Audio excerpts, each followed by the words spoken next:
All right, welcome back. So I want to do this video here. I got a good size lot of about 18 of these Duracell Ultra AGM non-spillable UPS backup batteries the other day. And I got them in and I went through and I charged them and I repaired them, best I could with my chargers. Took my time, low amperage, all that good stuff. And some of them came out better than the others.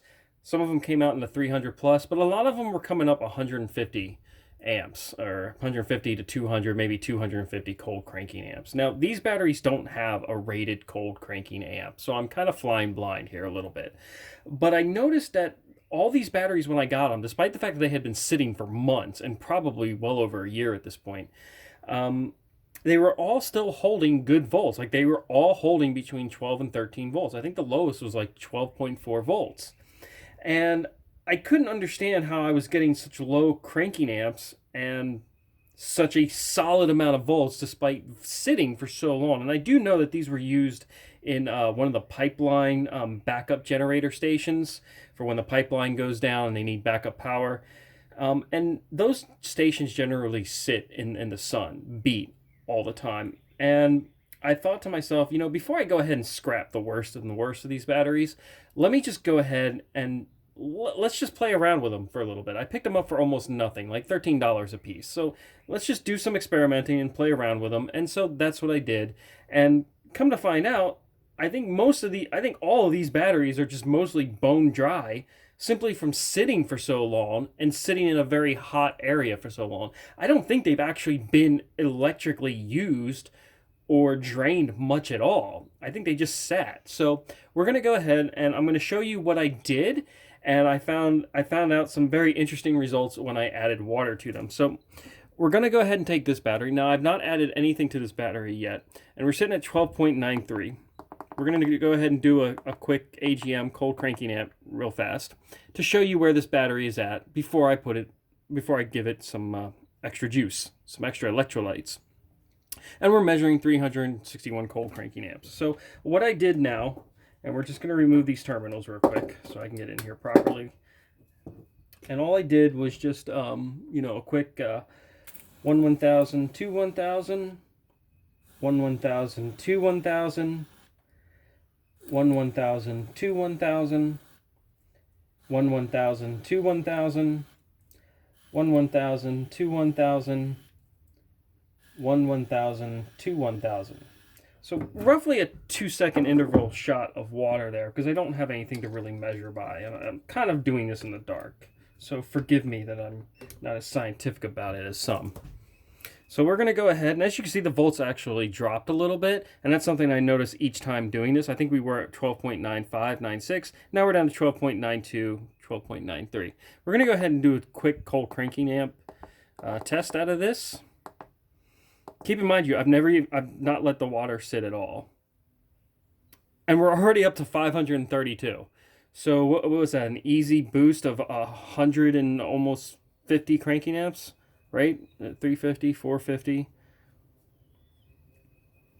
So, yeah, 450, 500, 530. So almost 170, 170 some odd cranking amps here. That we boosted this by just by adding that little shot of water. We're gonna go ahead and do one more. I'm just gonna hopefully those clips stay on there. So 1,000, 2 1,000, 1,000, 2 1,000. I'm gonna be a little bit faster on this. 1,000, 2 1,000, 1,000, 2 1,000, 1,000, 2 1,000, 1,000, 2 1,000. Let's go ahead and do another test. Oh, let's go back. There we go. Battery test. Actually, let's see the volts. Yeah, okay. So now we're down to 12.91. So it seems we're losing a little bit of volts as the water as it soaks up the water there. So we're up to 546 cold cranking amps. So it appears as though just basically topping these off, we're getting our cold cranking amps right back. So 1,000, 2 1,000, and then just another top off of a quick 1,000, 2 1,000. And I think these are probably close to like 500, 550 cold cranking amp batteries. So we're going to do it one more time over here with this one, just for the sake of shits and giggles. Once more. It's very delicate. Okay, so we're holding 13.07 volts. Let's do another cold cranking amp here. Do another amp test. We're at 318. All right, we're going to set that right there. We're just going to go ahead and 1,000, 2 1,000. 1,000, 2 1,000. 1,000, 2 1,000.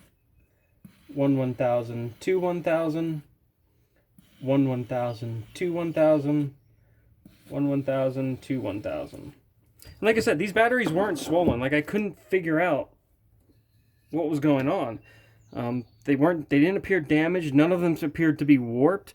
Even repair mode, they seemed to take to it pretty well. So now we're down to 13.06 volts.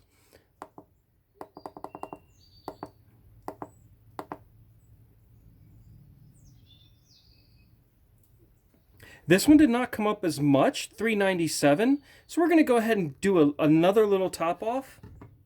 But that's still almost a 100 amp increase. 1,000, 2 1,000. 1,000, 2 1,000. 1,000, 2 1,000. 1,000, 2 1,000. 1,000, 2 1,000. Oops. 1,000, 2 1,000.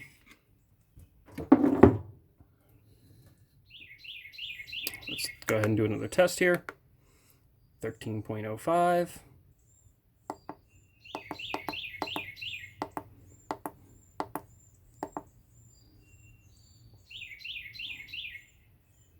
And now we're up to 404. So likely I'll put both of these batteries on a simple charge, simple repair charge, and see what comes of them. But yeah, that's what you can do. That's how you can refurbish a non-sealable AGM batteries.